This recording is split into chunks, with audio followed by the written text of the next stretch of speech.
საღამო მშვიდობისა, ეს არის საავტორო გადაცემა სათქმელი, მე ვარ ჟურნალისტი ირინა ყურვა და დღეს წარმოგიდგენთ. საქართველოზე დებატები კანდიდატ ქვეყანაში მიმდინარე ანტიდემოკრატიულ პროცესებზე, რეზოლუციის პროექტის სანქცირების მოთხოვნით და უცვლელი მხარდაჭერა დემოკრატიული მომავლისთვის მებრძოლ ქართველ ხალხს. ბრიუსელში კვლავ აქტუალურია საქართველო, რომელიც ევროკავშირის კანდიდატ ქვეყნებს შორის ყველაზე კრიტიკულ შეფასებას იმსახურებს. ბრიტანული სანქციები ორ მაუწყებელს და ახსნა განმარტებებისთვის დაბარებული დიპლომატი. საქართველოს საგარეო უწყებამ არგუმენტები ვერ მოისმინა. ელჩმა კი 40 წუთიანი შეხვედრის შედეგებზე მედიას არაფერი უთხრა. სად არის ოპოზიციური ალტერნატივა? არ შემდგარი გაერთიანებების, საერთო საკითხებზე შეთანხმების წარუმატებელი მცდელობების და პოლიტიკური რესურსების კონსოლიდირების ჩაშლის შემდეგ, რას თავაზობს ოპოზიცია საზოგადოებას? საქართველოსა და მის ფარგლებს გარეთ მიმდინარე ყველაზე მნიშვნელოვანი პროცესების ანალიზი გადაცემაში სათქმელი ირინა ყურვასთან ერთად.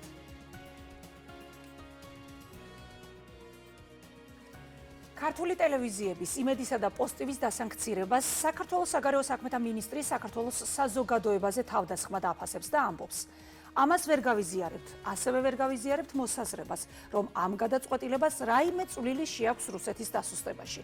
მაკა ბოჭორიშვილის თქმით, შეხვედრაზე ბრიტანეთის ელჩს სთხოვა წარმოედგინა ის მტკიცებულებები, რასაც ის ლონდონში აგზავნის იმისთვის, რომ იმედისა და პოსტივის დასანქცირების მსგავსი გადაწყვეტილებები იყოს მიღებული. მინისტრის განცხადებით, დიპლომატს არანაირი ფაქტობრივი მასალა არ წარმოუდგენია. დიდი ბრიტანეთის ელჩს გარეტ უორდს მედიასთან კომენტარი არ გაუკეთებია. ორი ტელეკომპანია იმედი და პოსტივი დიდი ბრიტანეთის მიერ სანქცირებულ 300 სუბიექტს შორის აღმოჩნდა. დასანქცირების ოფიციალური საფუძველი ასეთია. ავრცელებს განზრახ შეცდომაში შემყვან ინფორმაციას რუსეთის მიერ უკრაინაში სრულმასშტაბიანი შეჭრის შესახებ, ძირითადად საქართველოში მყოფ აუდიტორიაში.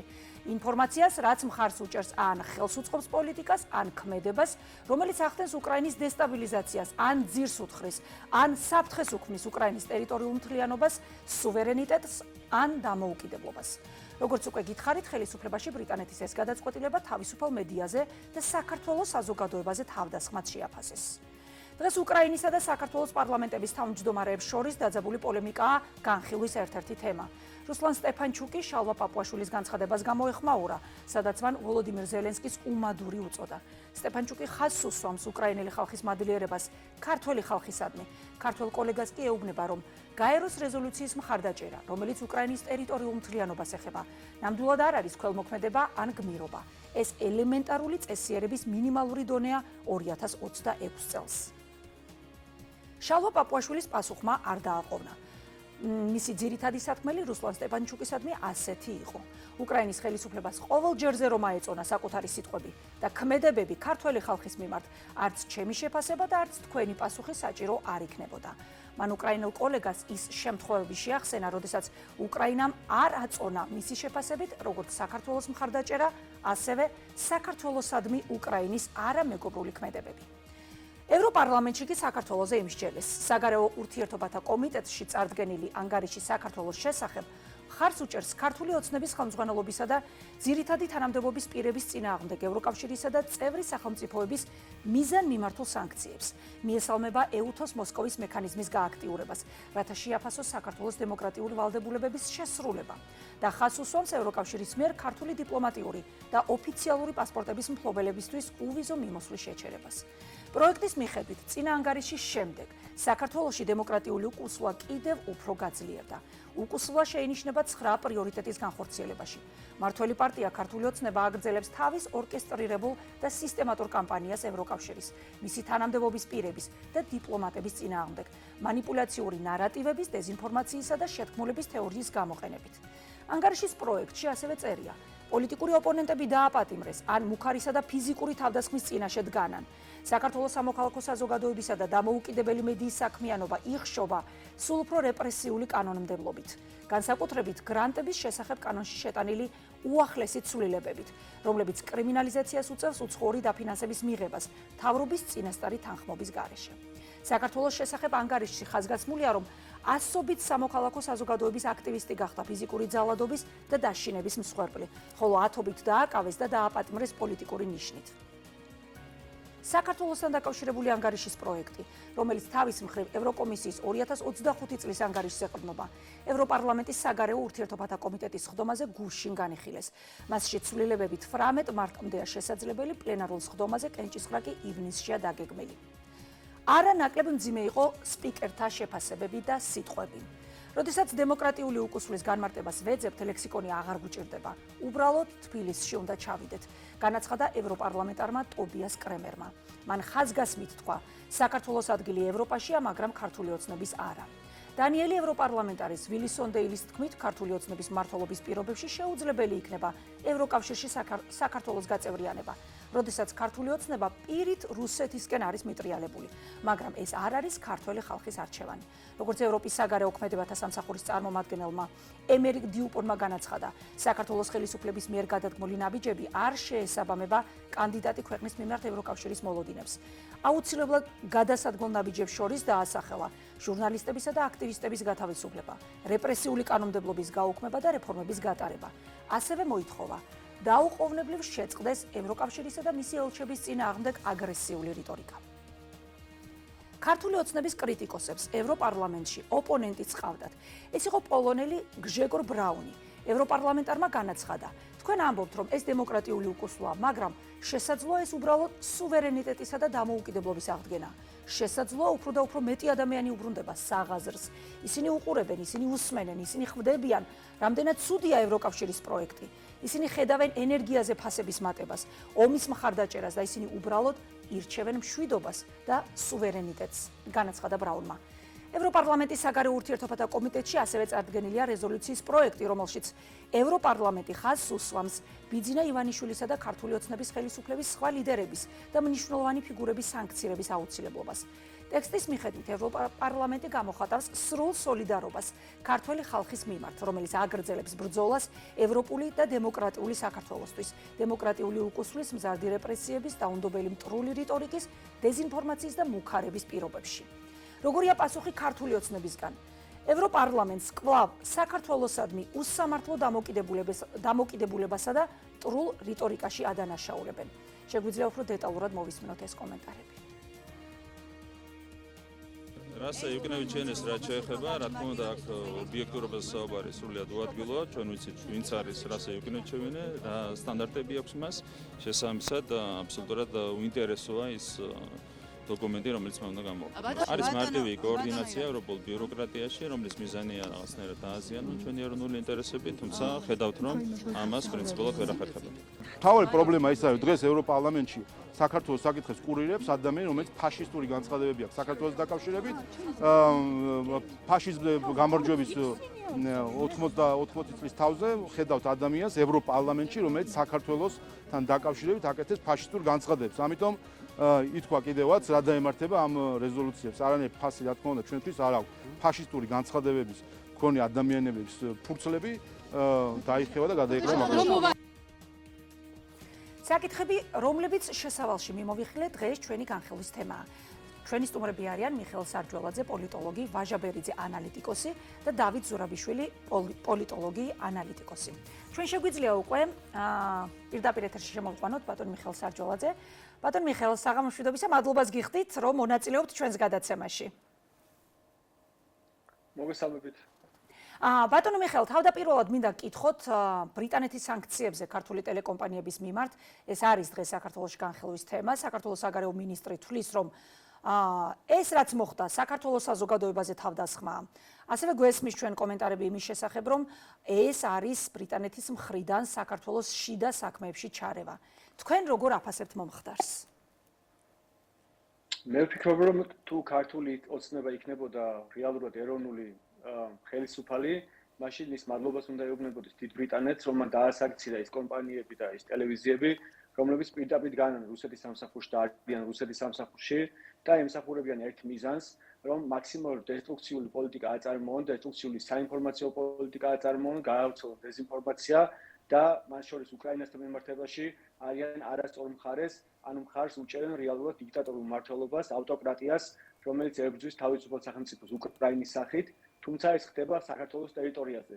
და ჩვენ შევხედავთ, რის გამო დაასაქცია დიდმა ბრიტანეთმა ეს ტელევიზიები, ძალიან მარტივი გასაგები იქნება ის ძირითადი მიზეზი, ანუ ის დეზინფორმაციული კამპანია, რომელსაც სწორედ TV-იმედი და პოსტივი აწარმოებდნენ, მათ შორის პირველ რიგში უკრაინის წინააღმდეგ რუსეთის ინტერესების გათვალისწინებით და თუ შევხედოთ, რამდენად მტკივნეული აღმოჩნდა ეს სანქციები ქართული ოცნების პირველი პირებისთვის, მაშინ მარტივად დავადგენთ, თუ რომელ მხარეს არის ქართული ოცნება, შესაბამისად ვთვლი, რომ პრემიერ-მინისტრი და საგარეო საქმეთა სამინისტრი მსგავსი რეაქცია და ელჩის დაბარება პირდაპირ მიანიშნებს თუ რაოდენობით მნიშვნელოვანია ეს პროპაგანდისტული მედია საშუალებები ქართული ოცნებისთვის და რაოდენობით მნიშვნელოვანია ეს პროპაგანდისტული მედია საშუალებები მათ შორის მოსკოვისთვის. კი ბატონო მიხაილ, ევროპარლამენტის საერთაშორისო ურთიერთობათა კომიტეტში წარდგენილია რეზოლუციის პროექტი, რომელიც ხაზს უსვამს ბიძინა ივანიშვილის და ქართული ოცნების ხელისუფლების სხვა ლიდერების და ასევე გადაწყვეტილების მიღების სხვა ფიგურების სანქცირების აუცილებლობას. ჩვენ კიდევ ერთხელ მოვისმინეთ ქართული ოცნების წევრებისგან შეფასება, რომ ევროპულ რეზოლუციებს ზოგადად ჩალის ფასი აქვს. საზოგადოება მიცის იმის შესახებ, რომ რეზოლუციას არ აქვს და ვერ ექნება აღსრულებისთვის სავალდებულო ხასიათი, მაგრამ თქვენი შეფასება გვაინტერესებს, რამდენად მნიშვნელოვანია მსგავსი დოკუმენტები საქართველოსთვის და უნდა ითვალისწინებდეს თუ არა საქართველოს ხელისუფლება მათ შინაარსს.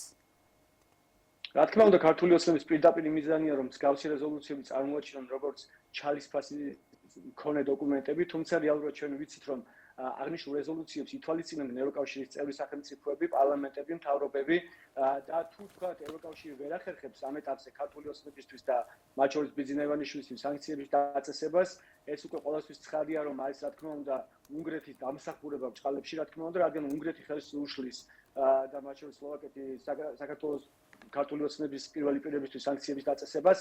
თუმცა აქ აღსანიშნავია ერთი ფაქტი, რომ მსგავსი რეზოლუციები აძლევს საფუძვლად ცალკეული ქვეყნების მთავრობებს, რომ მათ სანქციები დაუწესონ, ნაციონალური სანქციები დაუწესონ ქართული ოცნების პირველი. კი ბატონო, მოსალოდნელია, რომ ამჯერადაც გაუწევს წინააღმდეგობას უნგრეთი სავარაუდოდ ამ რეზოლუციის მიღებას. ევროკავშირი ამ ეტაპზე, სანამ ყველა წევრი სახელმწიფოს თანხმობაა საჭირო ერთიანი სანქციო პაკეტის მისაღებად, ვერ შეძლებს, სანამ უნგრეთი წინააღმდეგობაში იქნება და ჩვენ ვიცით, რომ უნგრეთი ფაქტიურად პირდაპირ მოკავშირეა კრემლის და მათ შორის ქართული ოცნების.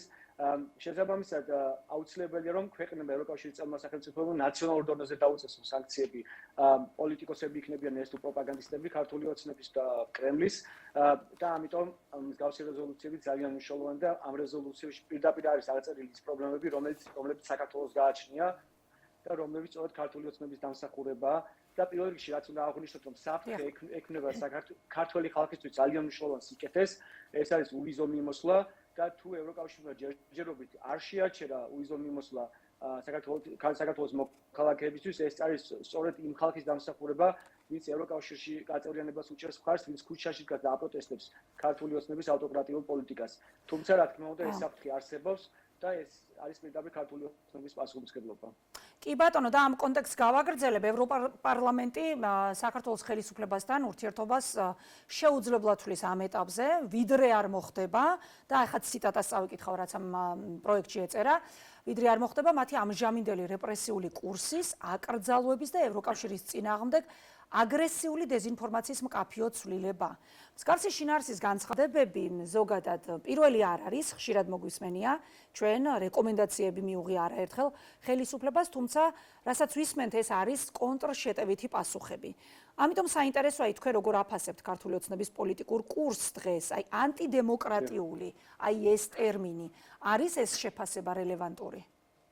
ნუ ქართული ოცნება ცდილობს ავტორიტარიზმის კონსოლიდაციას ქვეყანაში, რაც იმას ნიშნავს, რომ აღარ უნდა იარსებოს თავისუფალმა აზრმა, აღარ უნდა იარსებოს თავისუფლად მოაზროვნე ადამიანებმა, ქვეყანა უნდა გაიცნონ თავისუფლად მოაზროვნე ადამიანები და მათ შეუძლიათ მათი მიზანი ადამიანების ფიქრის გამოწყდა საჯონ. არ უნდა იარსებოს თავისუფალმა მედია საშუალებებმა, არასამთავრობო ორგანიზაციებმა, თავისუფალმა სამოქალაქო საზოგადოებამ, თუმცა ეს ჩვენ არ უნდა განვიხილოთ როგორც მხოლოდ რაღაც ქართული კონტექსტი, არამედ ამ ყველაფერს აქვს ათმობა საერთაშორისო კონტექსტი და ის პროცესები, რომლებიც საერთაშორისო პოლიტიკაში მიმდინარეობს, ანუ საერთაშორისო წესრიგის ფრაგმენტიზაცია, თუმცა საერთაშორისო წესრიგის გადაწყობა, ასე ვთქვათ, ჯერჯერობით არ დასრულებულა, სწორედ ამ კონტექსტში უნდა განვიხილოთ საქართველოში მიმდინარე პროცესები და ქართული ოცნების ხელისუფლება ცდილობს, რომ საქართველოს საბოლოოდ მოხდეს სწორედ ავტოკრატიული ალიანსების მხარეს და არა დემოკრატიული ალიანსების ასე ვთქვათ გაერთიანებაში, რომლებიც არის ევროკავშირი და ნატო. სწორედ ამ კონტექსტში უნდა განვიხილოთ ის ავტოკრატიის დამყარების მცდელობა ქართული ოცნების მიერ ერევანის სულს ეპირობ მმართველობა და რა თქმა უნდა პირველ რიგში რუსეთს სულს რომ ქვეყანაში არ არსებობდეს დემოკრატია და ისე მოხდება ისე არ უნდა მოხდეს რომ საქართველოს ერთ დღეს ამ ავტოკრატიული ალიანსების მხარეც აღმოჩნდეს საბოლოოდ რადგან უკან დემოკრატიული წყობილებისკენ დასაბრუნებელი გზა იქნება ძალიან რთული და ძალიან გრძელი და არ შეიძლება ჩვენ როგორც სამოქალაქო საზოგადოებამ ეს დავუშვათ. კი ბატონო, თქვენ ბრძანეთ ახლა რომ უკან დასაბრუნებელი გზა იქნება ძალიან რთული და ძალიან გრძელი. რა პირობებში შეიძლება უკან დაბრუნება გულისხმობ დემოკრატიულ რელსზე დაბრუნება ამ პოლიტიკის, რა პირობებშია ეს შესაძლებელი? ერთი მხრივ დემოკრატიული რაკურსის გასწორება და მეორე მხრივ ევროპული. ვინაიდან არის დღეს პირდაპირი შეფასებები, რომ ეს არის რუსული კურსი, პრორუსულიც არა, ეს არის რუსული კურსი. თქვენ ეთანხმებით თუ არა აი ასეთ რადიკალურ შეფასებას და რა შემთხვევაში არის შესაძლებელი დაუბრუნდეს ჭეშმარიტ ქართულ, ჭეშმარიტ ევროპულ და ჭეშმარიტ დემოკრატიულ კურსს ეს პოლიტიკა? თუ როგორ გამოესარჩა პრემიერ-მინისტრი და საგარეო საქმეთა მინისტრი TV-იმედის და პოსტივის დასანქცირების ფაქტს, ეს უკვე მიუთითებს იმაზე, რომ ქართული ოცნების ხელისუფლება პირდაპირ, ასე ვთქვათ, კავშირშია რუსულ კურსთან, ანუ რუსულ მმართველობის სტილთან და რუსეთის ინტერესების გატარებასთან საქართველოში, რადგან ეს ტელევიზიები დასაქცირდნენ სწორედ იმის გამო, რომ ისინი რუსულ ინტერესებს ემსახურებდნენ და რუსულ დეზინფორმაციას ავრცელებდნენ. შესაბამისად, აქ ქართული კრემლის ინტერესებს ატარებს საქართველოში, მე მგონი აღარ უნდა არსებობდეს. რაც შეეხება ქვეყნის ისევ დემოკრატიულ რელსებზე დაბრუნებას და ევროკავშირში ინტეგრაციას, მე წარმოუდგენლად მიმაჩნია ქართული ოცნების მმართველობის პირობებში, შესაბამისად ეს მხოლოდ მაშინ იქნება შესაძლებელი, როცა ქვეყანაში მოხდება ხელისუფლების ცვლილება და ქვეყნის სათავეში იქნება რეალურად ეროვნული და დემოკრატიის მხარდამჭერი ხელისუფლება. ბატონ მიხეილ, ავტორიტარულ რეჟიმად ჩამოყალიბებისკენ გადადგმულ კიდევ ერთ ნაბიჯად აღიქვამს ევროპარლამენტი გრანტების შესახებ კანონში შეტანილ ცვლილებებს, რაც პრაქტიკულად შეუძლებელს ხდის საერთაშორისო ფინანსური დახმარების მიღებას, როგორც სამოქალაქო საზოგადოებისთვის, ისე მედიისთვის. თქვენი შეფასება როგორია და როგორ ფიქრობთ, რატომ დასჭირდა ოცნებას ეს კანონი და ბოლოს შეტანილი ცვლილებები მასში განსაკუთრებით? გესმით ჩემი ხმა? დიახ, თქვენ თუ გესმით ჩვენ. დიახ, კი ბატონო, გისმენთ. ეს არის ჩვეულებრივი ავტოკრატიული პრაქტიკის ნაწილი, როცა ხელისუფლება ითხოვს ფაქტიურად არასამთავრობო ორგანიზაციებისგან, რომ ისინი დარეგისტრირდნენ როგორც უცხოური ინტერესების გამტარებელი ორგანიზაციები, თუმცა ეს ორგანიზაციები, ვინც მსგავს ორგანიზაციებად დარეგისტრირდა, ამ ორგანიზაციებს ნაწილობრივ სახელმწიფოც აძლევს საკუთარ გრანტებს, ანუ რა გამოდის, რომ სახელმწიფო ეხმარება უცხოური ინტერესების გამტარებელ ორგანიზაციებს, რომ ქვეყანაში გაატაროს უცხოური სახელმწიფოების ინტერესები, ანუ ხომ არალოგიკურია რეალურად. შესაბამისად, ეს ყველაფერი არის ავტოკრატიის, როგორც უკვე აღნიშნე, კონსოლიდაციის მცდელობა, რომ ხელისუფლებამ საკუთარი კონტროლის ქვეშ მოაქციოს ყველა სექტორი. ეს არ იქნება მხოლოდ სასამართლო ხელისუფლება, არამედ როგორც უკვე აღნიშნე, სამოქალაქო საზოგადოება. ეს ამ ყველაფრისკენ არის მიმართული ასევე თავდასხმა უნივერსიტეტებზე. შესაბამისად, ქართული ოცნება ცდილობს, რომ განათლების სისტემა მოაქციოს საკუთარი კონტროლის ქვეშ და ნებისმიერი სფერო, რომელიც კი არსებობს ჩვენ ქართულ სახელმწიფოში, უნდა მოექცეს სახელმწიფოს მკაცრი კონტროლის ქვეშ და მხოლოდ ამ შემთხვევაში შეგვიძლია ვისაუბროთ კონსოლიდირებულ ავტოკრატიაზე, რადგან ამ ეტაპზე ჯერ კიდევ არსებობს მეტნაკლებად აზრის თავისუფლად გამოხატვის საშუალება, არსებობენ თავისუფალი მედია საშუალებები, თუმცა ვფიქრობ, რომ ეს დრო არის ძალიან შეზღუდული და ქართული ოცნება ყველა ძალას და ხონეს იხმარს იმისთვის, რომ მაქსიმალურად შეზღუდოს ქვეყანაში თავისუფლად აზროვნება და ეს შეეხება მათ შორის იმ ხალხს, ვისაც საზოგადოებრივ ცხოვრობენ ქართველები, რადგან უკვე ხმის მიცემა არჩევნებში, შესაბამისად ჩვენი ფუნდამენტური უფლება უკვე შეზღუდა ქართულმა ოცნებამ. თუმცა სხვა უფლებების შეზღუდვაც მოხდება და მე არ გამორიცხავ, რომ ქვეყანაში შემოსვლას პრობლემა გახდეს უახლოეს მომავალში. კი ბატონო, მოსკოვის მექანიზმთან დაკავშირებით მინდა გკითხოთ, თქვენი შეფასება როგორია?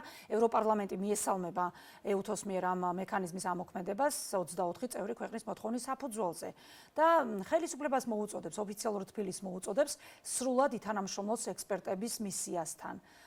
რას ნიშნავს ამ მექანიზმის ამოქმედება საქართველოსთვის პერსპექტივაში?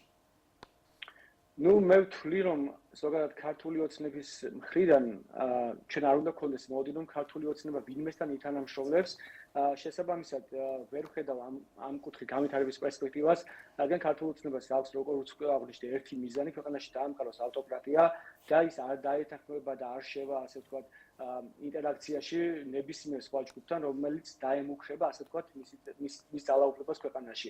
შესაბამისად მე არ მაქვს განსაკუთრებული მოლოდინი რომ ქართული ოცნების მხრიდან კოოპერაციის მზადნა იქნება, რადგან როგორც უკვე ვთქვი, ქართული ოცნებისთვის მთავარი ამოსავალი წერტილი არის, რომ მან გააკონტროლოს ხელისუფლების ყველა შტო, გააკონტროლოს ქართული საზოგადოება და ის არ დაუშვებს შეჭრას ამ სფეროში გარედან ის იქნება ეს EU-თო, NATO, ევროკავშირი თუ სხვა ნებისმიერი ორგანიზაცია. და ბოლო კითხვას დაგისვამთ ბატონ მიხეილ, საქართველოს შესახებ ანგარიშის განხილვისას გუშინ ქართული ოცნების კრიტიკოსებს ოპონენტი გამოუჩნდათ, საინტერესო იყო ეს შეპასუხება, ის იყო პოლონელი ევროპარლამენტარი გჟეგორ ბრაუნი. რაიმე წინაპირობის შესახებ თუ გქონდათ ინფორმაცია პოლონეთის წარმომადგენლის ასეთ განსხვავებული პოზიციის შესახებ, საზოგადოებამ ყოველთვის იცოდა, რომ სლოვაკეთი და უნგრეთი კი ბატონო ცნობილი არიან ესეთი ზოგადად უმრავლესობისადმი კრიტიკული განწყობით. მაგრამ ეს გუშინდელი გამოსვლაც ძალიან საინტერესო იყო განსაკუთრებით ქართული ოცნების მხარდამჭერებისთვის. ამ პოზიციების შესახებ თუ იყო თქვენთვის ცნობილი და ადრე როგორი იყო მათი განწყობა, ეს იყო მაგალითად მოულოდნელი თუ ეს იყო ლოგიკური გაგრძელება, უბრალოდ ამის ესეთი მასმედიით მასშტაბური აფიშირება არ ხდებოდა. რა ინფორმაცია გაქვთ თქვენ? ანუ ევროპარლამენტში არ არის მხოლოდ რაღაც ერთი ჰომოგენური ჯგუფი, რომელიც თქვა დემოკრატიას უჭერს ხარს, არამედ არიან ასევე პოლიტიკური პარტიების წარმომადგენლები სხვადასხვა ქვეყნებიდან, რომლებიც არიან პოპულისტური პარტიები და თქვა პოლონეთის ან სლოვაკეთის ან უნგრეთის მაგალითი ახსენეთ. თუმცა ეხლა მე გერმანიიდან გერთვები და გერმანია არის ამ ყველაფრის საუკეთესო მაგალითი, რადგან გერმანიაში არსებობს ულტრამემარჯვენე და დიდწილად რუსეთის მხარდამჭერი პარტია, ეს არის ალტერნატივა გერმანიისთვის, რომლის წარმომადგენლებმა უკვე მოახდინეს ევროპარლამენტში ქართული ოცნების მხარდამჭერი რეზოლუციის ინიცირება. მსგავსი რეზოლუციის ინიცირება მოახდინა ამ პარტიამ ასევე გერმანიის პარლამენტში, ბუნდესტაგში. შესაბამისად არსებობენ რა თქმა უნდა პოპულისტური ჯგუფები ევროპარლამენტში და ზოგადად ევროკავშირის წევრ ქვეყნებში, რომლებიც იმყოფებიან კავშირზე მათ შორის კრემლთან და სწორედ ქართული ოცნების მხარდამჭერი რეზოლუციის ერთ-ერთი თანაავტორი, რომელიც არის გერმანელი პარლამენტარი, იმყოფებოდა რამდენიმე თვის წინ სოჩში, ის შეხვდა უშუალოდ კრემლის წარმომადგენლებს და მას ყავს ასევე რუსული წარმოშობის თანამშრომელი, რომელსაც ასევე მჭიდრო კავშირები აქვს კრემლთან. ანუ ეს არის ერთგვარი ქსელი, რომელსაც რუსეთი მართავს მათ შორის და რომლის ფარგლებშიც ის თანამშრომლობს სხვადასხვა ქვეყნების წარმომადგენელ პოპულისტურ პარტიებთან, რათა მან მოახდინოს ასე ვთქვათ ევროკავშირში ძირგამომთხველი საქმიანობის წარმოება და მაქსიმალურად დესტრუქციული საქმიანობა აწარმოოს და დეზინფორმაციული კამპანიები აწარმოოს ევროკავშირის სხვადასხვა ქვეყნებში, ამიტომ ეს ყველაფერი გასაკვირი არ არის, არც მათ შორის არც პარლამენტარის განცხადება, რადგან ჩვენ დიდი ხანია ვიცით, რომ რუსეთს მსგავს ჯგუფებთან აქვს ძალიან მჭიდრო კავშირი და მათ აქტიურად იყენებს საკუთარი მიზნებისთვის. ბატონ მიხეილ, მადლობას გიხდით თქვენი დროისთვის, მადლობა რომ უპასუხეთ ჩვენ შეკითხვებს. აქ დაგემშვიდობებით, პოლიტოლოგი მიხეილ სარჯველაძე იყო ჩვენი სტუმარი. ჩვენ შეგვიძლია უკვე პირდაპირ ეთერში დავიწყოთ ინტერვიუ ბატონ ვაჟა ბერიძესთან, ანალიტიკოსი შემოგვერთა უკვე პირდაპირ ეთერში. ბატონო ვაჟა, მოგესალმებით, მადლობას გიხდით თქვენი დროისთვის, მადლობა რომ მონაწილეობთ ჩვენს გადაცემაში. მოგესალმებით, მივესალმები ჩვენს მსმენელს და მაყურებელს. ბატონო ვაჟა, სანქციების საკითხზე საუბრით მინდა დავიწყოთ თქვენთან ინტერვიუ. უფრო და უფრო იზრდება საქართველოში სანქცირებულთა რაოდენობა, 300-ზე მეტი პირია სხვადასხვა ქვეყნის სანქციების ტვირთის ქვეშ. და ჩვენ ნახეთ ბოლო დღეები მათ დაემატა 2 ტელეკომპანია. ჩვენ ხშირად გვესმის შეფასებები, რომ ამით სანქციებით დიდ ვერაფერს დააკლებენ საქართველოს ვერც ერთ მოქალაქეს, რომ ვინც უნდათ ის დაასანქცირონ, მოგვისმენია ასეთი პასუხებიც, რომ კონკრეტული პირებისთვის მაგალითად პატივია დასანქცირებულთა სიაში მოხვედრა და ეს მათთვის ინდიკატორია, რომ საქართველოსთვის პირიქით ძალიან ბევრი კარგი რამ გაუკეთებიათ. თქვენ როგორ აფასებთ ამ მექანიზმს და რას ნიშნავს ეს ქვეყნისთვის, საქართველოსთვის პერსპექტივაში? თავისთავად ცხადია, რომ სანქციების მექანიზმი არის ზემოქმედების საკმაოდ მძლავრი საშუალება და ის განცხადებები, რომ არავითარ ზეგავლენას იგი ჩვენს მოქალაქეებზე, ხელისუფლების წარმომადგენლებზე, ქვეყანაზე ვერ მოახდენს, რა თქმა უნდა, მცდარია. ეს იქნება სერიოზული ზეწოლა ჩვენს ქვეყანაზე, თუმცა ცხადია, რომ სანქცირება მოცემულ კონტექსტში არ არის ის ეფექტური მექანიზმი, რომელიც რაიმეს არსებითად შეცვლის ამ ქვეყანაში. იმდენად, რამდენადაც რეალობა ჩვენთან არის საკმაოდ რთული. მოცემულ შემთხვევაში მე ვერც ერთი მხარის პოზიციას ვერ გავამართლებ. ხელისუფლება იქცევა ისე, როგორც უნდა იქცეოდეს, ოპოზიცია იქცევა ისე, როგორც მიიჩნევს საჭიროდ და ასეთი ქცევები არის ლოგიკური, ჩემი თვალსაზრისით. ამდენად მე ბოდიშს მოვუხდი სოლონს, ათენის ძველი დემოკრატიის მამას, რომელიც მიიჩნევდა, რომელიც თას დაპირისპირება საზოგადოებაში, როგორც ჩვენთანა ყველა მოქალაქის ვალია დადგეს ერთ რომელიმე მხარეს, რათა ეს დაპირისპირება სულ მალე დამთავრდეს ლოგიკური შედეგით. მე ვერც ერთ მხარეს ვერ დავდგები, ისე როგორც ჩვენი საზოგადოების უმეტესობა, რადგან შექმნილ უმძიმეს რთულ ვითარებაში ორივე მხარე თანაბრად არის დამნაშავე და იმაშიც, რომ გამოსავალი სადღეისოდ არ ჩანს. აქედან გამომდინარე საუბარი სანქციების აბსოლუტიზაციაზე, იმაზე, რომ ჩავთვალოთ ჩვენ ისინი რაღაცა მიზნის მიღწევის ეფექტურ და ერთადერთ გზად არასწორად მიმაჩნია, რადგან ის არ ითვალისწინებს ქართული საზოგადოების განწყობას და აგრძელებს იმ მავნე და მახინჯ ტრადიციას, როდესაც საქართველოში სხვათა შორის საბჭოთა პერიოდამდეც ყოველთვის ხელისუფლების ვინაობას და რაობას განსაზღვრავდა უცხო ძალა. იმხანად ჩვენ სამეზობლოში დაწინაურებული სპარსეთი, ძველი სპარსეთი იქნებოდა ეს თუ სულ ბოლო ეტაპზე რუსეთი და პოლიტბიურო კიდე საბჭოთა პერიოდში. ამიტომ მოდი ჩვენ ობიექტურად შევაფასოთ არსებული ვითარება, მხარი დაუჭიროთ ხელისუფლებას, რომელმაც ფორმალურად აღადგინა დისკუსია და დისპუტი და დებატი. მოდით ყველა ჩვენ საინფორმაციო საშუალებაში სოციალური მედიის ჩათვლით მოვახდინოთ თვალსაზრისების შეჯერება და გავერკვეთ რაშია საქმე თუ არა, თქვათ იმის მოიმედეობა, რომ ქართველი ხალხი აღშფოთდება თქვათ სავიზო რეჟიმის გაუქმებით, რომ იქნება რაღაცა წახალისება დესტრუქციის ამ ქვეყანაში, ამაზე საუბარი უნდა დავამთავროთ. სხვათა შორის კიდევ ერთხელ შეხსენებად შეიძლება ჩაითვალოს ბატონო ვაჟა. ნაწილთან. დიახ, ბატონო ვაჟა, თუ გესმით ჩემი ხმა, ევროკომისიის პრეზიდენტი მაგალითად ურსულა ფონ დერ ლაიენი არ გამორიცხავდა ეს ოპოზიციის წერილზე პასუხად მოიწერა მან, როგორც გაირკვა, რომ სწორედ ეს ვიზების შეჩერება, ვიზო მიმოსვლა შეიძლება მთელ მოსახლეობაზე გავრცელდეს, თუ ხელისუფლების მიერ პრობლემები არ მოგვარდებაო. მე რამდენად ისმის უკვე ეს გაფრთხილებაც.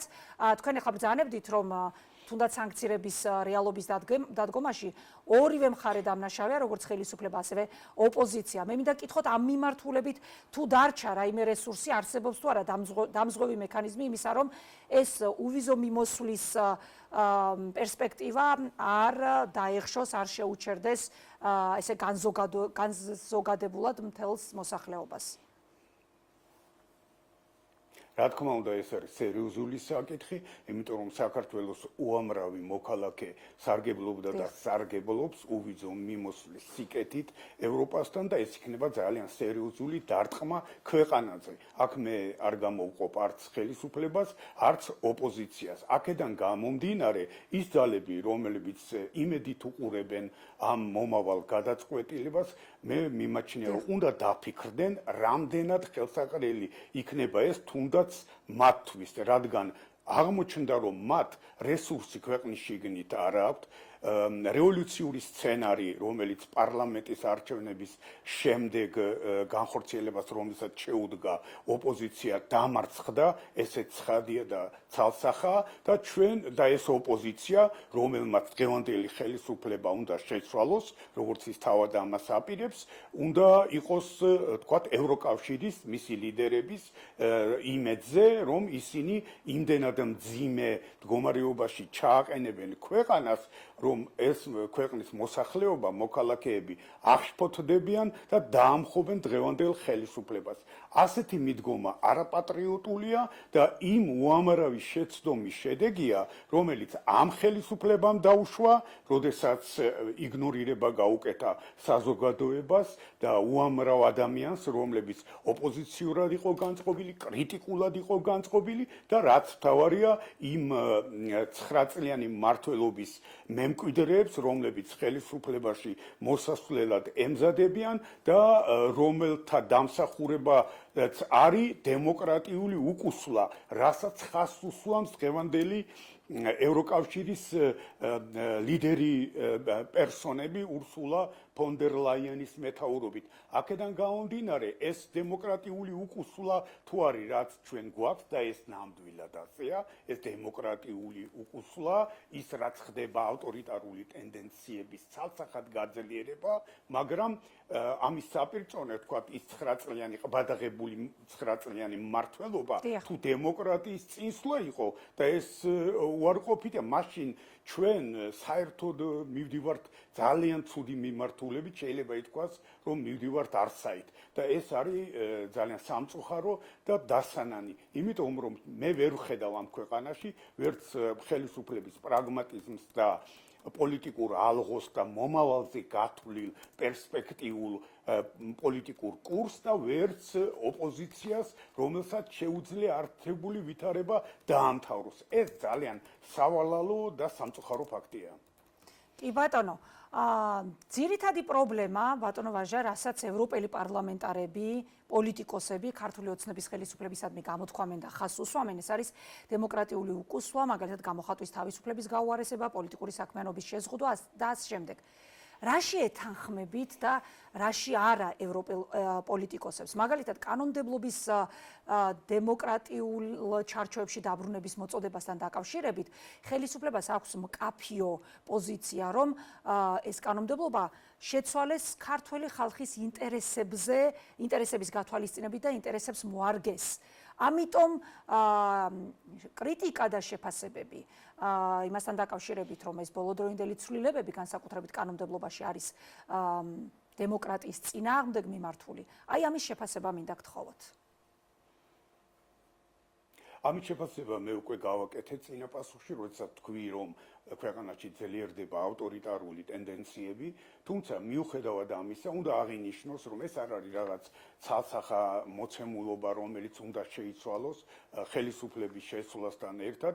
აქ საუბარია იმაზე, რომ ევროკავშირის დამოკიდებულება თავის წევრებისადმი, თქვათ, სლოვაკეთი, უნგრეთი, რამდენადმე ჩეხეთი და კანდიდატებისადმი, თქვათ, საქართველო, ეს მოლდოვა, სხვა ქვეყნები, თუნდაც თურქეთი იგივე, რომელიც თითქმის 2 წელზე მეტია, ასე ვთქვათ, ასოცირების ხელშეკრულების ნაწილია და ის არ მიიღეს ევროკავშირში და არც აპირებენ მიღებას. ეს სპეციფიური საკითხი, ამიტომ ცალკეული, ვთქვათ, ქვეყანა, რომელთანაც ევროკავშირს აქვს გარკვეული პრობლემები, თავისი პრობლემატიკით არის ძალიან საინტერესო და ცალკე საფუძვლიან განსჯას მოითხოვს ის ქვეტექსტები, რომელიც განაპირობებს, ვთქვათ, შედეგს ამ შემთხვევაში, მაგრამ ყოველ შემთხვევაში მე როგორც ამ ქვეყნის მოქალაქე, ჩემთვის კატეგორიულად მიუღებელია ეს ქედმაღლური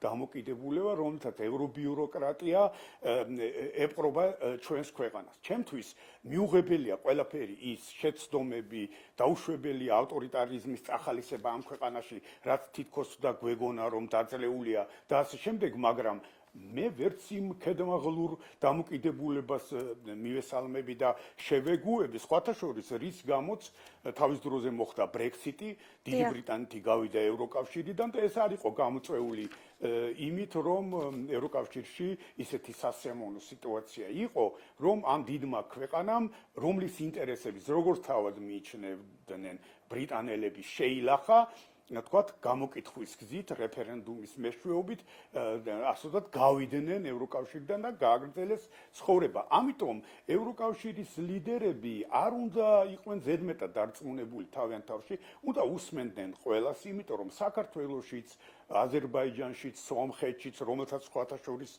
უკიდურესად აკრიტიკებდნენ განსაკუთრებით აზერბაიჯანს ათეულობით წლების ბოლოს განმავლობაში და დღეს უკვე მათი ლამის მთავარი მოკავშირეა. ამ ყველაფრის უკან დგას წინააღმდეგობრივი მდგომარეობა ევრობიუროკრატიის, მათი ჩიხი და დემოკრატიის განვითარებაზე როცა ვლაპარაკობ, უნდა კარგად გავიაზროთ თუ რატომ მივიდა ჩვენი საოცნებო და საერთოდ ჩვენ მივისწრაფოდით ლიბერალური დემოკრატია კრიზისამდე და ჩიხამდე, რომლის დაძლევასაც დღეს ცდილობს ამერიკის ახალი ადმინისტრაცია. სხვა შემთხვევაში ჩვენ გვექნება მხოლოდ ზედაპირული განსჯა, თქვენ ბრძანეთ თქვათ იქ კანონმდებლობის თაობაზე, რომელიც საქართველოში იქნა ბოლო დროს მიღებული და რომელიც მე არ მომწონს, მაგრამ მეორეს მხრივ აბა ათეულობით წლების განმავლობაში ჩვენი სამოქალაქო სექტორი, განსაკუთრებით მისი კარგად დაფინანსებული ნაწილი რას საქმიანობას ეწეოდა, რამდენად ანგარიშვალდებული იყო საზოგადოების წინაშე, რამდენი ფული დაიხარჯა იმისთვის, რომ აქ დასავლური მიდგომები და პრინციპები დამკვიდრებულიყო. რა შედეგი მოიტანა ამან? გარდა იმისა, რომ თქვათ, დაახლოებით სადღაც 20,000 მოქალაქეს ჰქონდა ხელფასი, ესეც დავისწავად ძალიან საინტერესო და კარგია, რომ ბევრი ამ სექტორთან დაკავშირებული ადამიანი მილიონერი გახდა და დღეს უკვე საუბარია იმაზე, რომ ეს სექტორი წარმოადგენს მხოლოდ ქართულ საზოგადოებას და არავისთან სხვასთან არც მანამდე და არც დღეს ევროკავშირის ხელმძღვანელობა საუბარი არ უნდა. აქედან გამომდინარე, ჩვენი ეს განსჯა წინა, ასე ვთქვათ, ორატორიც და წინა რესპონდენტიც საუცხოოდ მსჯელობდა და ლოგიკურად აყალიბებდა მოსაზრებებს და ბატონი დავითით დარწმუნებული ვარ, კვალიფიციურ დასკვნას მოგცემს, მაგრამ რეალურად ჩვენ თუ არ შევხედეთ პირდაპირ სინამდვილეს და ანარეკლე არ დავინახეთ ზუსტი აქ, ჩვენ ვერასოდეს ვერ მოვახერხებთ აი იმ პროცესის შეჩერებას, რასაც საქართველოს და სამხრეთ კავკასიის სხვა ქვეყნების დესუვერენიზაცია. ბატონო, კიდევ ერთი კითხვა მინდა მოვასწროთ. პარლამენტის არაღიარებამ ასე ვთქვათ, გამოიწვია და დაუდო სათავე. კი ბატონო, მადლობა. კიდევ ერთი კითხვა მინდა მოვასწროთ და ეს იქნება ჩემი ბოლო შეკითხვა. ოთარ რომანოვ-ფარცხალაძეზე მინდა კითხოთ, ამერიკის შეერთებული შტატებისა და ბრიტანეთის მიერ სანქცირებული ყოფილი მთავარი პროკურორის დასაცავად თავის დროზე ქართულმა ოცნებამ საგამონაკლისო წესი დაუშვა იმისათვის, რომ სანქცირებისგან დაეცვათ, ხო ეს ადამიანი. ახლა მას საზოგადოება მიცის, რომ პატიმრობა აქვს დაუსწრებლად შეფარდებული ბიზნესმენ ლევან ჯანგველაძის შეკვეთით და ანგარებით განზრახ მკვლელობის ორგანიზებას ედავებიან, ასევე ბრალი აქვს წარდგენილი ეგრეთ წოდებული კოლ-ცენტრების საქმეზე. ფარცხალაძემ თქვა ასეთი რამ გაასაჯაროა თავის პოზიცია, რომ მის წინააღმდეგ საქმე უცხოელი პატრონების დაკვეთით შეკერეს. აი როგორ რას ხედავთ თქვენ ამ ფრაზების მიღმა? ადამიანი, რომელიც თავის დროზე იყო სანაკებო ლიდერი ქართული ოცნების, ახლა ამბობს, რომ ქართულ ოცნებას დაუკვეთა ვიღაცამ უცხოეთიდან. რას ფიქრობთ თქვენ?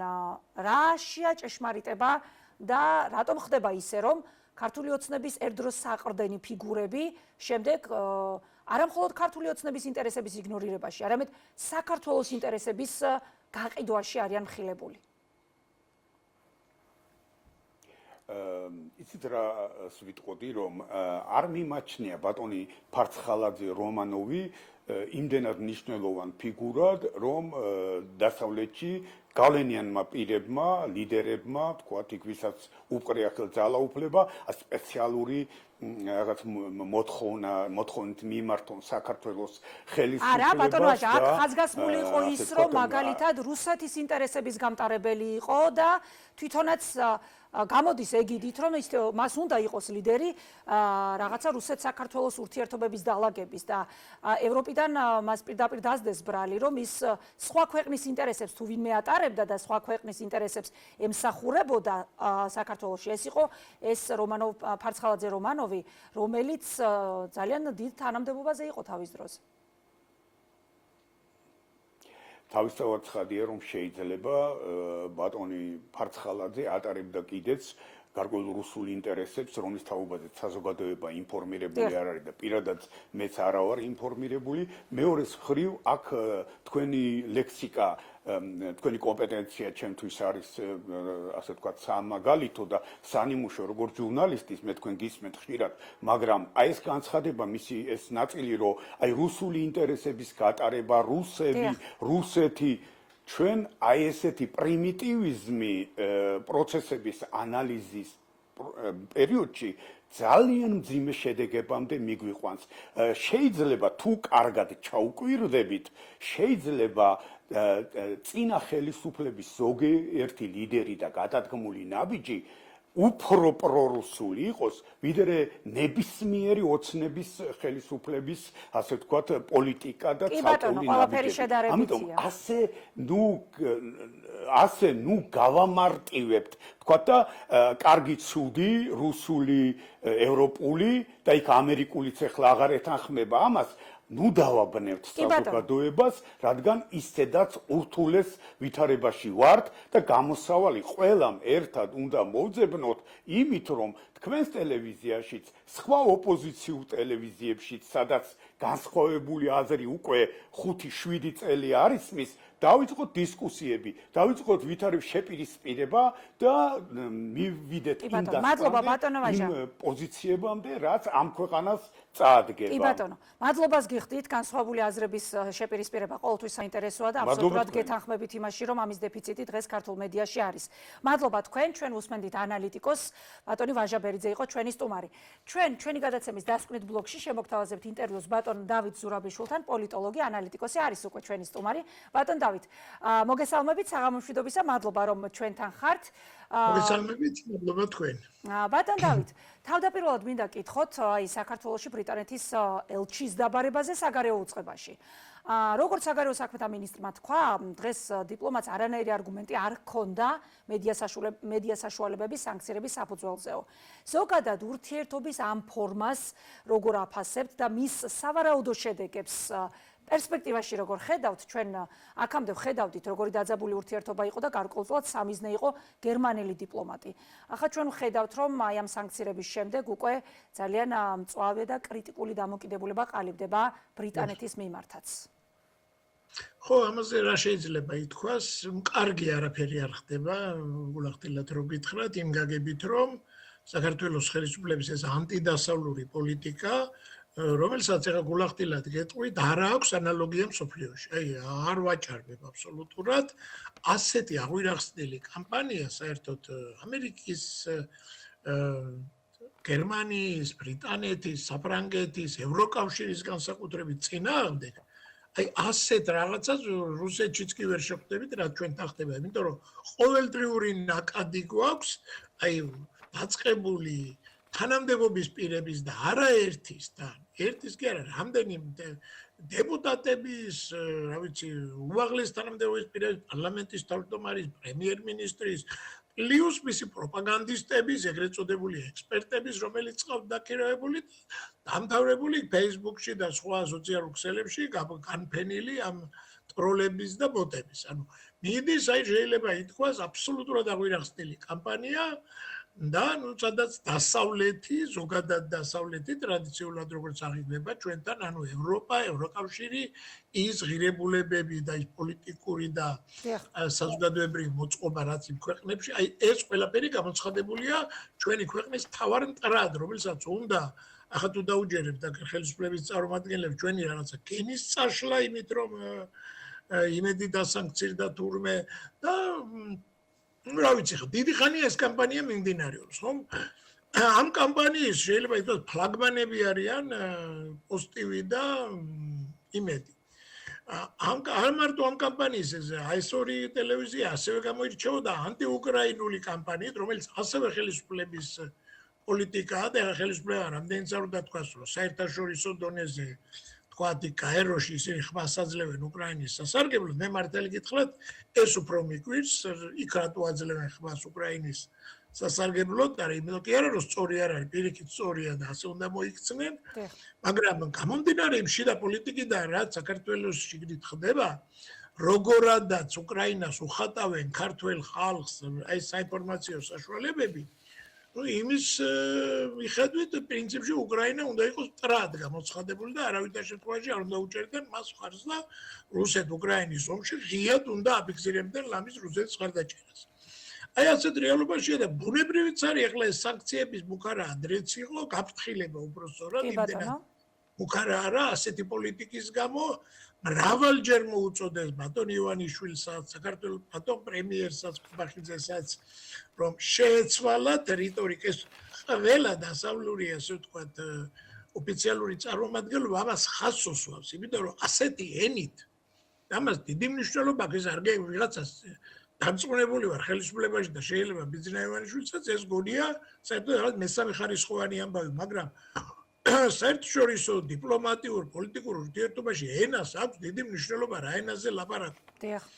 ასეთი უკაცრავად ქუჩური არ ქვია ამას, მაგრამ ბევრიც არ უკლია ლანწოვა გინებით, რაღაც კონსპირაციებით, შეთქმულებით, ესეთი პერმანენტული ცილის წამების ენა, ეს არა აქვს არც ირანის ხელისუფლებას, თქვენ წარმოიდგინეთ რუსეთის ხელისუფლებაც კი არ ლაპარაკობს ასე ამას დიპლომატები ასე ვთქვათ არა საჯარო საუბრებში არც მალავენ ასე ჩვენ არავინ არ გველაპარაკება გაკავშირებულები არის. კი ბატონო.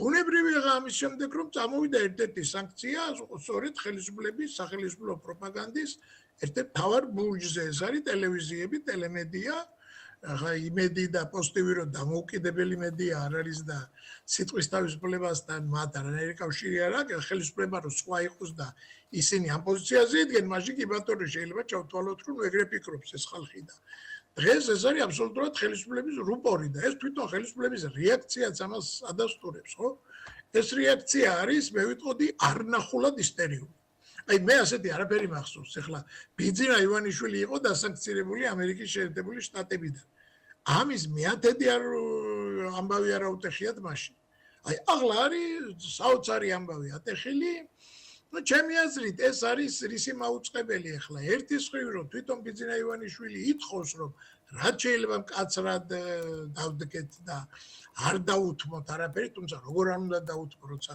საბანკო სისტემაზეა ლაპარაკი და ისეთ რაღაცებზე რასაც უბრალოდ ვერ წავა ახლა ხელისუფლება ამის წინააღმდეგ და მეორე ხრივ რასაც მე ვატყობ აი თვითონ დანარჩენ ხელისუფლების წარმომადგენლებსა და პროპაგანდისტებში ხა შეიძლება ვწდები, მაგრამ მე ასე მგონია, რომ მათ რწმენას ბიძინა ივანიშვილის ყოვლის შემძლეობაში გაუჩნდათ რაღაც ბზარი. აი დაეჭვდნენ სავით, რომ ბიჭო იქნებ და ვერალაგებს ეს ბიძინაო. ვერაფერს და იქნებ ვერ გვიშველის ეს კაცი და იქნებ ეს არ არის ესეთი ყოვლის შემძლე, რომ იქ ინგლისს წიხლი კრას, ბრიტანეთს წიხლი კრას, იქ გერმანიას ძრა უკნას, იქ ტრამპთან დალაგდეს და მოკლედაც უნდა ისაკეთოს. იქნებ ასე არ არის და იქნებ სულ სხვანაირადაა საქმე აი ეს მე არ მგონია რომ ეს ეჭვის დონის მაგრამ ცირე ბზარი და ეჭვი გაუჩნდა და ამ ეჭვის კომპენსაციაა ჩემი აზრით აი ესეთი სრულიად ისტერიული რეაქცია რაც აქვს ქართულ ოცნებას და მის მომხრეებს. ბატონ დავით აუცილებლად მინდა კითხოთ უკრაინასთან დაკავშირებით აი ბოლო 2 დღის განმავლობაში გუშინ დაიწყო და დღეს გაგრძელდა ეს პარლამენტების ხელმძღვანელებს შორის ურთიერთობა უცნაურ და დაძაბულ ფორმატში ვიცით რომ საზოგადოება ვიცის რომ რუსლან სტეფანჩუკი გამოეხმაურა შალვა პაპუაშვილის განცხადება სადაც მან უმადური უწოდა ვოლოდიმირ ზელენსკის დღეს მოკლედ ძალიან მოკლედ ჩვენი მაყურებლისთვის ვიტყვი რომ მან შეახსენა რომ უკრაინელი ხალხი მადლიერია ქართველი ხალხისა თუმცა ასევე ხაზგასმით უთხრა შალვა პაპუაშვილს, რომ მხარდაჭერა რეზოლუციისთვის ეს რაღაცა სამადლიერო ჟესტი არ უნდა იყოს, ეს არის მარტივი ჭეშმარიტებაო და შემდეგ ჩვენ ისევ პასუხი მოვისმინეთ, სადაც პაპუაშვილმა შეახსენა, რომ კარგად რომ აეწონა უკრაინის ხელისუფლებას ყველა ნაბიჯი, ყველა პოზიცია, მაშინ ჩვენი ეს სიტყვა პასუხიო და ჩვენი პოზიციების ესე შინაარსი ასეთი იყო, რომ ეს საჭირო არ გახდებოდაო. რა ფორმატია ეს ურთიერთობის, მაშინ როდესაც ერთი ხელით ვამბობთ, რომ ომში მყოფ ქვეყანას, რომელსაც იგივე მტერი ყავს და იგივე გასაჭირი აქვს ახლა რაც ჩვენ გამოვცადეთ და უცებ ასეთი ურთიერთობების დაძაბვა. ამას ჰქონდა რა თქმა უნდა ყოველთვის გარკვეული ფონი, მაგრამ ახლა ეს გამწვავება სიტუაციის რა შეიძლება იმსახურებოდეს და აი როგორ შეიძლება რომ ეს ყველაფერი მართლაც რაღაც სერიოზულ პოლიტიკურ პასუხამდე არ მივიდეს. Ну, არ ვიცი, ხა ძალიან რთულია ამაზე ლაპარაკი, იმიტომ რომ საერთოდ უკრაინის მიმართ ჩვენი პოლიტიკა, საქართველოს ხელისუფლების პოლიტიკა 2014 წლიდან, როდესაც წოდებული მაიდანი იყო და როცა შეიცვალა ის პრორუსული ხელისუფლება და პოროშენკოს ხელისუფლება იყო, მაშინ არა ზელენსკი არ იყო, მაშინ აი იქიდან მოყოლებული ეს არის სრული კატასტროფა. ეს არის აი მე შეიძლება ითქვას დანაშაულებების ტოლფასია ის პოლიტიკა, რასაც ქართული ხელისუფლება ატარებდა ეს წლები. ანუ ეს იყო თავიდანვე აიღეს ძალიან მკვეთრი დაპირისპირების რაღაც ტონალობა. სხვადასხვა არც უკრაინის ხარა იყო მაშინ თლად მართალი რაღაცეებში საქართველოს ხელისუფლების მე ესეც მინდა აღნიშნო, მაგალითად იგივე სააკაშვილის დანიშვნა და ასეთი დემონსტრატიული ჟესტი ის რომ ხელისუფლების ოპონენტთა მაღალთანამდებობებზე დანიშვნა ეს ნამდვილად არ იყო საქართველოს ხელისუფლების მიმართ მეგობრული ჟესტი. თუმცა საქართველოს ხელისუფლებას ამ დროს მართებდა ეს ნაკლებად შეემჩნია, ამაზე არ გაეკეთებინა ისეთი აქცენტები და უფრო რამდენადაც უკრაინა და საქართველო ესე განწირული არიან იმისთვის, რომ რაღაცა პარტნიორები იყვნენ და სტრატეგიული მოკავშირეები იყვნენ, როდესაც საერთო მტერი რუსეთი არსებობს და მაინც უნდა ცდილიყვნენ,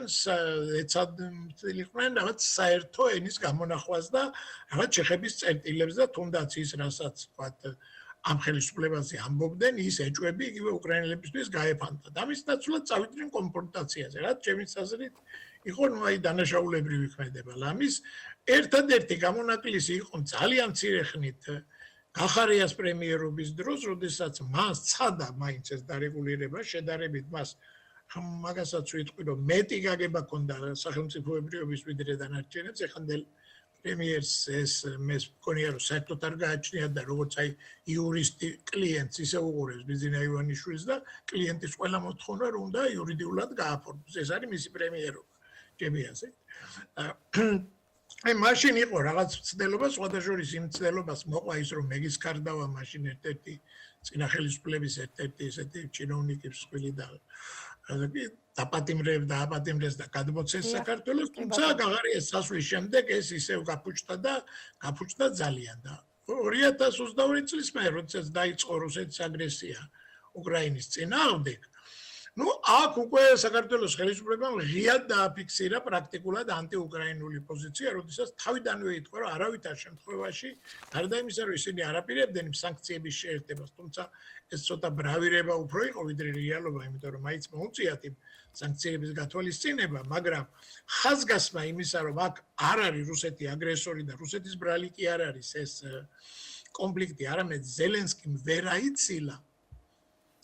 ვერ აიცილა და უფრო ბოლოს კიდე არის ასეთი ნარატივი, რომ ეს წაქეზებით მოხდა, ანუ რაღაცა deep state-ის, გლობალური რაღაც ასეთ შეთქმულებას დაუპირისპირეს, ეს რა თქმა უნდა უკრაინელებისთვის, ჩემი აზრით არის შეურაცხყოფელი იმ ქვეყნისთვის, იმ ერისთვის, რომელიც აი მართლაც გმირულად იბრძვის 4 წელია და მართლაც აუცილებლად აკეთებს, იმიტომ რომ 3 დღეში რო აპირებდა და 1 კვირაში ისაღებას ვხედავთ ახლა სიტუაციას როგორც არის იმ ფრონტზე რა.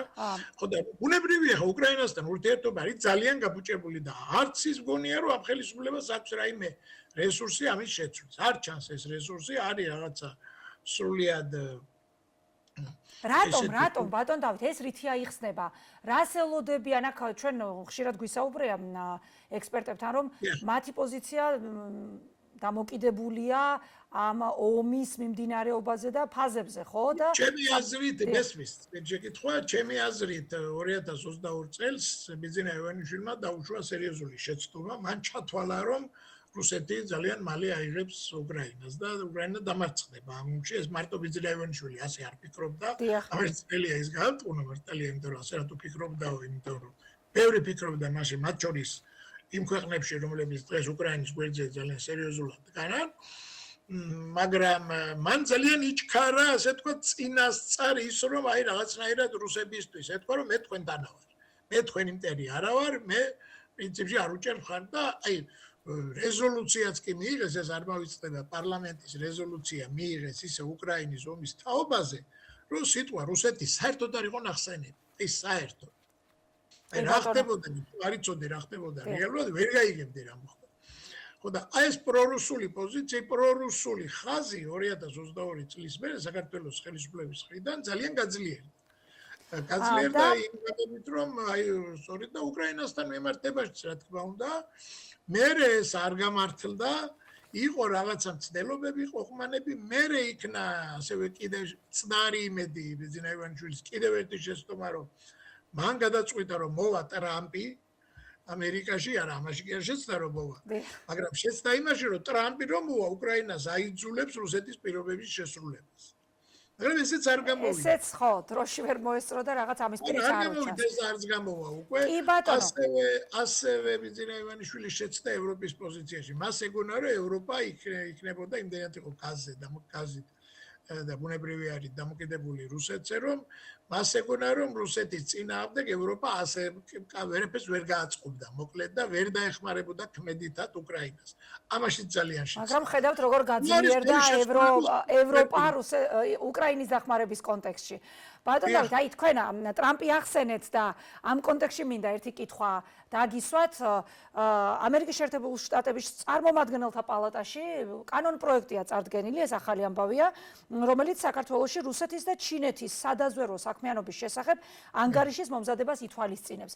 ახლა ეს რამდენად ნიშნავს იმას, რომ ამერიკასთან ურთიერთობა დაალაგდება. აი ამ კანონპროექტის წარდგენა. ურთიერთობა ვერ დაალაგდება ძალიან მარტივი მიზეზის გამო, იმიტომ რომ ხა ბიძინა ივანიშვილი კი ცდილობს იქ რაღაცები გააგზავნოს, ხან დინარაძეს აგზავნის, ხან კიდევ რაღაცას, რომელიც რაღაც საუბრები არის, მაგრამ ახლა ცოტა ისეთი ამბავია, მაგრამ ის ითხოვს თან ფული მომეცითო. ანუ ერთ-ერთ პირობას ამერიკასთან ურთიერთობის და გადატვირთვის თუ დაალაგების პირობა დაცხადებს იმას, რომ ჩემი ფული დამიბრუნეთ რო წამართვით და ნუ ახლა ეს რბილად რო თქვა არ არის თლად ადეკვატური დამოკიდებულება. თქვენ გახსოვთ აქ რომ ჩამოვიდა სპეციალური წარმომადგენელი მარკო რუბიოს წარმომადგენელი ჩამოვიდა, რომელმაც თქვა რომ ბიძინა ივანიშვილი, რომელსაც ბიძინა ივანიშვილისთვის უნდა გადაეცა ის პირობები. კი ბატონო. აი ის დაკმაყოფილების შემდეგაც ამერიკა წავიდოდა ნორმალიზაციაზე. ხო ეხლა არ შეხვდა, ხო არ მიიღო. გაცნობოდა მაინც ამას, არც დაელაპარაკა. დიახ. შეიძლება არ დათანხმებულიყო, მაგრამ არც ივაჭრა, უბრალოდ აი ჯერ ჩემ ფული მომეცითო თქვა. ნუ ეს ახლა როცა ამერიკის ნაირ სახელმწიფოს ასე ელაპარაკები, ახლა ნუ ცხადი არაფერი არ გამოვა.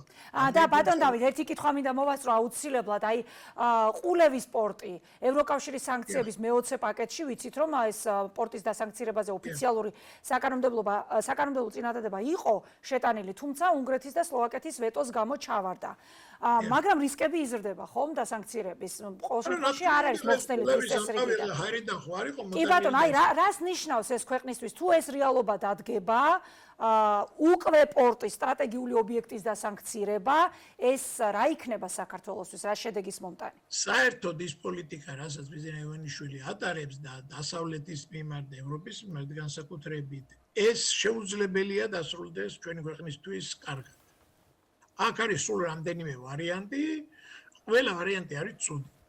არც ერთი ვარიანტი, ანუ სიმშვიდე, ნორმალური, რაღაცა სტაბილური ყოფა, თუნდაც ავტორიტარიზმის პირობებში ეს გამორიცხეთ, ეს არ მოხდება. აქ არის რამდენიმე ვარიანტი. ერთი რომ მოხდება სერიოზული შიდა დაპირისპირება, რაღაცა საქმე შეიძლება მივიდეს. ძალიან ისეთი ისტერიკა აქვს დღეს, ახლა მაგალითად მე რო უსმენე იქ რაღაც ხელისუფლების პროპაგანდისტებს თუ შემეშინ ხარვეზი გვაქვს კომუნიკაციის, თუ არის შესაძლებელი? ამას ხელისუფლება უზრუნველყოფს, ეს მასა იზრდება და არა ოპოზიცია იმდენად თავიანთი ქმედებებით. მეორე მხრივ ხა ასეთი დაპირისპირება ბრიტანეთია, საფრანგეთია, გერმანია, ესენი ვიღაცა ის ხო არ არის რაღაცა აიკები სოფლიო პოლიტიკურ რუკაზე. ეს არის სოფლიოს წამყვანი ქვეყნები, ატომური იარაღის მქონე ქვეყანაა ბრიტანეთი და ერთ-ერთი ისეთი წამყვანი ქვეყანაა საერთოდ სოფლიოში. ეხლა ამასთან ასეთ დაპირისპირებაში შეგვიძლია თუ მათ ჩათვალეს, გერმანიამ ჩათვალა, საფრანგეთმა, ევროკავშირმა, ამერიკამ და რა ქვია, ავიცი ვინც კიდე ნებისმიერმა სხვა ქვეყანამ რომ მტერია საქართველოს მათი და საქართველოს ხელისუფლება მათი. ნუ მტერს მოიქცევიან მტრულად, რა თქმა უნდა ხალხის დაზარალდება ამით და ხელისუფლება დაზარალდება და დაზარალდება. ბატონ ისე რომ ნუ ერთადერთი ვარიანტი ხელისუფლებას რჩება რომ მთლიანად ჩაბარდეს რუსეთს მაგალითად, მთლიანად ჩაბარდეს, მაგრამ ამისთვის მაქვს განცდა რომ არ არის ჯერ მზად ხელისუფლება თვითონ თან მე მგონი ბიძინა ივანიშვილი რა ადეკვატურის არ უნდა იყოს ისიც იმდენი კი ესმის რომ რუსეთს თუ ჩაბარდა მთლიანად მას აქ არ დატოვებენ პუტინი მას აქ არ გააჩერებს და შეცვლის მას სხვა უფრო მორჩილი ისეთი ვიღაცა ფსბ-დან გამოსული ოლიგარქი ასეთი მძიმე ვითარებაა და თუ რაღაცნაირად არ შეიცვალა ეს ვითარება მე არ ვიცი საით წავალ ხელისუფლებაში შიდაბზარები და ჩამოშლის საფრთხე გაიზრდება ხო, აი, უნდა ვადევნოთ თვალყური რა იქნება, ჩვენთვის მნიშვნელოვანია აღდგეს ეს გაფუჭებული ურთიერთობები ევროკავშირთან და ამერიკის შეერთებულ შტატებთან. ბატონ დავით, მადლობას გიხდით. ძალიან მარტივია, სხვადასხვა ერთ თვალს ვიტყვი. სხვადასხვა ძალიან ადვილად შეუძლია ყველაფერი ამის გამოსწორება ბიზნესში. ასე მარტივად? დიახ. კი, ძალიან მარტივად შეუძლია. უნდა გადააყენოს პრემიერ-მინისტრი და ესტავრობა, უნდა გამოუშვას პოლიტპატიმრები. ვინც კი დაჭერილი ყავს, უნდა წაიღოს ის რამდენიმე გიჟური კანონი ახალ ტროტუარზე დგომას რომ დგომის გამო რო იჭერენ ხალხს და დანიშნოს რიგარიში არჩევნები დამთავრებულია ეს. არც მე ისე მარტივად არაკეთებს და ეხლა აღსასრულებელი გააკეთებს, ვიცი და რა. რო იცოდე რომ ამის გაკეთებელი იყოს, კი ბატონო, სხვა მოვიგენ. არ გააკეთებს. კი ბატონ დავით, მადლობას გიხდით. დიდი მადლობა რომ დაგვითმეთ დრო და მონაწილეობდით ჩვენს გადაცემაში. ნახვამდის ჩვენ ვუსმენდით დავით ზურაბიშვილს, პოლიტოლოგი, ანალიტიკოსი გვიზიარებდა შეფასებას. ასეთი იყო დღეს ჩვენი სათქმელი. მადლობა რომ გვიყურეთ და გვისმინეთ. მშვიდობიან და ბედნიერ კვირას გისურვებთ.